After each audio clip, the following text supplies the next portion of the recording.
50 piece যাবে কালকে চিতপুরে। ঠিক আছে, আপনি জান, আমি দেখছি। হ্যালো ইজন। রাহুল। সোনালি, সোনালি কোথায় তুমি? আমি তোমার সঙ্গে এক্ষুনি দেখা করতে চাই। না না, আমি এখন দেখা করতে পারবো না। আসলে আমি বাবার সঙ্গে শপিং এ এসেছি, তো বাবাকে লুকিয়ে তোমাকে ফোন করছি। এই লুকোচুরি আর কতদিন চলবে সোনালি? আজ 5 দিন পর তুমি আমায় ফোন করছো। তুমি জানো আমার মনের অবস্থা কি, কত টেনশনে আছি আমি। আর যদি তুমি আমায় ফোন না করতে তো আমি সোজা তোমার বাড়ি চলে যেতাম। এই না না, একদম ওসব করতে যেও না প্লিজ। বাবা জানতে পারলে না খুব প্রবলেম হয়ে যাবে। জানতে পারলে মানে? অলরেডি জেনে গেছে, আমাকে মারার জন্য গুন্ডা পাঠিয়েছিল।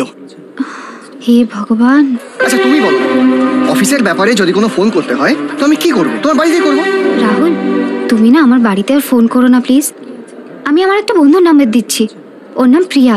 নাম্বারটা লেখো 9433051278।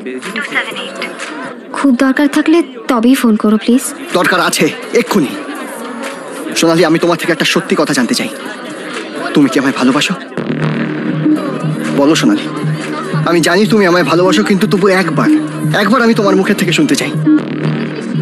আচ্ছা ঠিক আছে, তোমার উত্তর যদি না হয় আমি আর কোনোদিন তোমাকে ডিস্টার্ব করবো না ফোন করে। হ্যালো সোনালি, তুমি চুপ করে আছো কেন?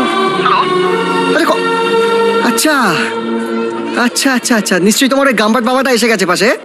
হ্যাঁ হ্যাঁ হ্যাঁ। আচ্ছা আচ্ছা ঠিক আছে সোনালি, তোমাকে আর কোনো কথা বলতে হবে না মুখে। হ্যাঁ, যদি তোমার উত্তর হ্যাঁ হয় তুমি তাহলে ফোনটা রেখে দেবে। হ্যাঁ রাহুল। একই আমি আবার এখান থেকে ফোন করছেন? আর আপনি পেশেন্ট না? যান বেডে যান।